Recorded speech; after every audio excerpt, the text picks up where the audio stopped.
नाजरीन, वरासत की जो अराज़ी है उसकी तकसीम कैसे हो, एक मकान हो या 10 मकान हो, भाइयों में बहनों में वरासत किस तरह तकसीम होनी चाहिए, कानून क्या कहता है, और इसमें हमारा जो मज़हब है उसकी भी तालीमात मौजूद हैं कि किसका कितना हिस्सा है। इसके बावजूद जो है अदालतों में जो वरासत के केसेस हैं और झगड़े और तनाज़ात हैं उनमें इजाफ़ा होता जा रहा है। शहरियों को पता नहीं है या शहरियों में लालच बढ़ गया है कि दूसरे का हक खाना जो है वो अपना हक समझने लगे हैं। माहिर कानून वकार हुसैन हमारे साथ मौजूद है, उनसे हम बात करते हैं। जी, ये बताएं कि ऐसा क्यों हो रहा है कि ये ट्रेंड बढ़ता जा रहा है कम होने की बजाय? क्या कानून कमज़ोर है या लोगों के अंदर जो ग्रीड है वो बढ़ गया है, या लोगों को कानून का पता नहीं है कि वो अंधे हो गए हैं कि दूसरे का हक खाने की कोशिश करते हैं, अपना हिस्सा तक महदूद रहने की बजाय वो आगे हाथ साफ़ करते हैं, दूसरे बहन भाइयों का हड़प कर जाते हैं।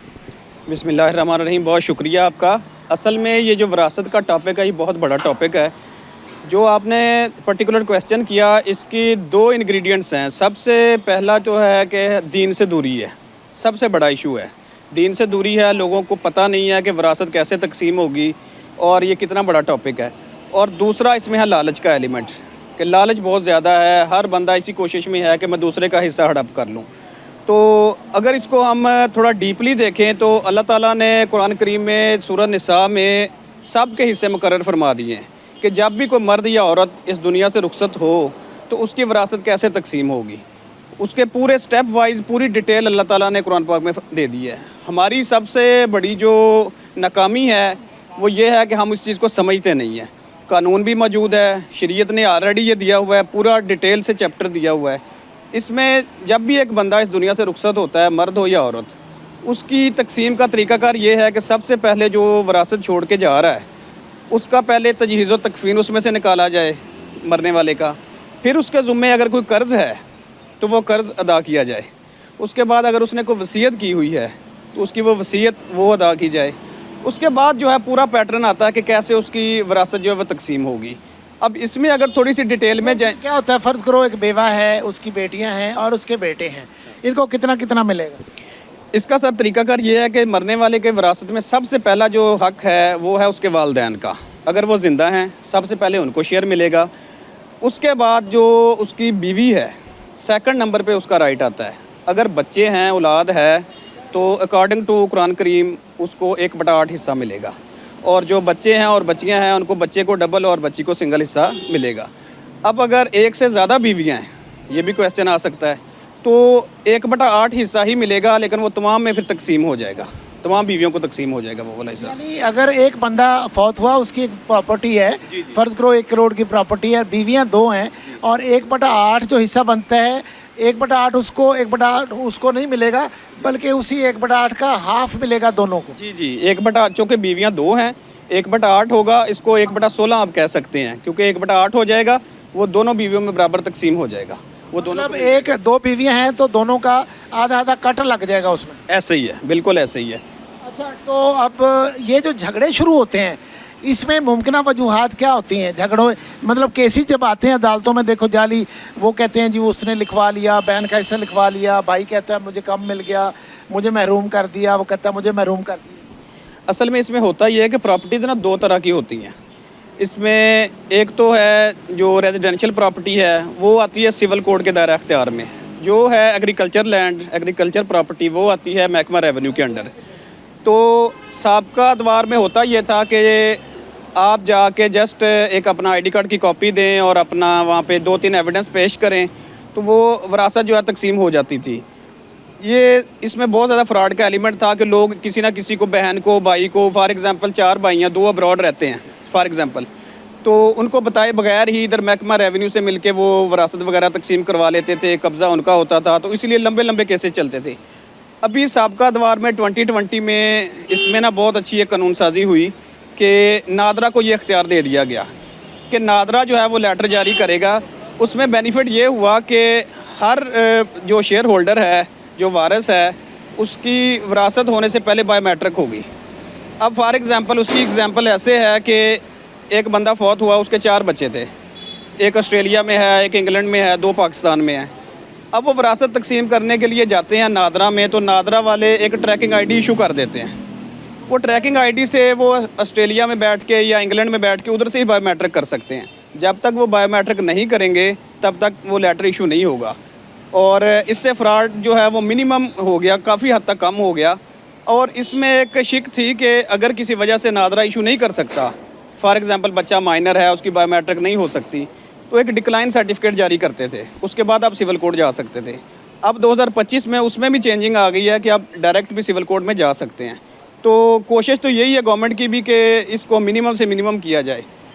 अच्छा ये बताएं कि फ़र्ज़ करो एक बंदा फौत हो गया, विरासत का इंतकाल कराना है, बच्चों ने प्रॉपर्टी अपने नाम करानी है, जितना जितना उनका हिस्सा बनता है, तो वो पहले किस से रुजू करें? इनके 2-3 स्टेप क्या है कि वो कहाँ जाएं, फिर क्या करें कि उनके नाम मुंतकिल हो जाए? जी जी, अब इसमें अगर तो जैसे मैंने पहले अर्ज़ किया, अगर तो एग्रीकल्चर लैंड है तो वो अपने इलाके के जो तहसीलदार साहब हैं वहाँ पे एक एप्लीकेशन गुजारेंगे कि हमारे वालिद साहब की या वालदा की ये प्रॉपर्टी थी और हम इसके वारसान हैं। उसमें आप एफआरसी जमा करवाएंगे, साथ डेथ सर्टिफिकेट देंगे। वो वहाँ से प्रॉपर वेरिफिकेशन करने के बाद जिसका जितना शेयर बनता है अकॉर्डिंग टू शरीयत, वो वहाँ पे जमा करवा देंगे शजरा बना के, तो वो सबको उसका हिस्सा मिल जाएगा। ऑन दी अदर हैंड अगर आपके पास रेजिडेंशियल प्रॉपर्टी है, फिर आप सिविल कोर्ट में जाएंगे।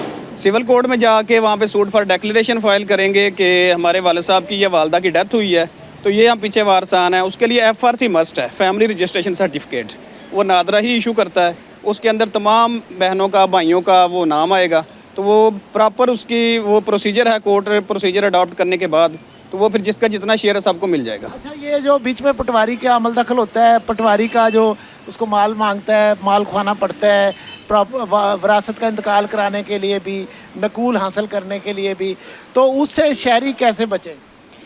बेसिकली जो विरासत की मुंतकली है, इंतकाल है, इसके ऊपर गवर्नमेंट की तरफ से कोई बहुत ज़्यादा फ़ीसेज़ नहीं होती, जिस तरह FBR की फ़ीसेज़ हैं या ट्रांसफ़र रजिस्ट्री के ऊपर फ़ीसेज़ होती हैं। ये जस्ट इंतकाल की मामूली सी फ़ीस होती है, 2-4-5 हज़ार रुपये इसका ख़र्चा है। तो इसका बेहतरीन तरीकाकार ये है कि आजकल लैंड रिकॉर्ड सेंटर बने हुए हैं, बल्कि मोबाइल ऐप से भी आप अपना एरिया लिख के फ़र्द निकाल सकते हैं। फ़र्द निकालें, FRC हासिल करें, सबके ID कार्ड की कॉपियाँ लें और जाके वहाँ पे एप्लीकेशन जमा करवा दें।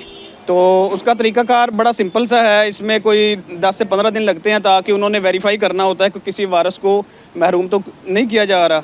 तो फॉर एग्ज़ाम्पल मैं एक एग्ज़ाम्पल देता हूँ, मैंने एक केस किया, तो एक बंदे की डेथ हुई तो उसकी 2 बीवियाँ थी, एक बीवी में से बच्चे थे और एक में से नहीं थे। तो जो पहली बीवी और बच्चे थे उन्होंने दूसरी बीवी को शो ही नहीं किया, उन्होंने बाकायदा जाके बयान हल्फी दिए कि हमारे वालिद साहब की एक ही शादी थी और हम ही बच्चे हैं, तो वो उनकी विरासत तकसीम हो गई। जैसे हमें फिर पता चला तो हमने वो फिर कोर्ट में भी केस किया, और बल्कि ये तो मैं एक और चीज़ बताता चलूँ कि फ़ौजदारी जुर्म भी है, तो इसके अंदर भी CRPC के अंदर भी हमें प्रोसीजर दिया गया है। अच्छा जब कोई एक फरीक जो है इस तरह हेरा फेरी करता है, किसी वारिस को छुपा लेता है, उसको हक से महरूम कर दे, अपने नाम करा ले, यानी हड़प कर जाए, तो फिर वो ज़ाहिर एंटी करप्शन का जुर्म बन जाता है, तो वो एंटी करप्शन का केस उस पर दायर हो सकता है? एंटी करप्शन का केस तब दायर हो सकता है जब इसके साथ कोई गवर्नमेंट ऑफिशियल भी मिला हुआ हो।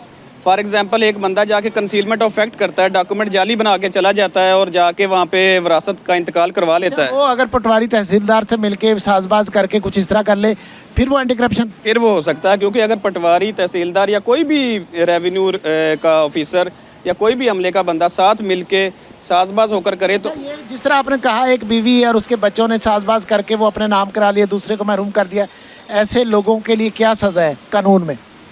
अगर औरत को आप उसके हक़ से महरूम करते हैं तो इसके लिए PPC में सज़ा मौजूद है कि वो औरत थाने में एप्लीकेशन दे के FIR दर्ज करवा सकती है और अपना राइट लेने के लिए मुतलका फोरम पे भी जा सकती है, एप्लीकेशन दे सकती है। वो सारी चीज़ें सेटिस्फाइड हो जाएंगी। और इसमें एक और चीज़ अहम है कि इसमें लिमिटेशन भी लागू नहीं होती, यानी कि हमारे यहाँ कवानीन में लिमिटेशन है कि आप 30 दिन के अंदर, 3 माह के अंदर जाके अपना राइट ले सकते हैं, लेकिन जो विरासत है इसके ऊपर कोई लिमिटेशन नहीं है। अच्छा, आपका मतलब है कि अगर कोई बंदा फौत हुआ है तो उसकी विरासत जो है, चाहे आप 2 दिन बाद कराएं या 10 साल बाद कराएं, एक ही बात है? जी जी, विरासत जब मर्ज़ी आप करवाएं, इसके ऊपर लिमिटेशन नहीं है, लेकिन करवानी तो डेफिनेटली जल्दी चाहिए। लेकिन अगर किसी को महरूम कर दिया गया, फॉर एग्जांपल वो अब्रॉड था, उसको 2-4 साल बाद पता चला, तो तब भी आके ये नहीं होगा कि वो टाइम बार्ड हो गया।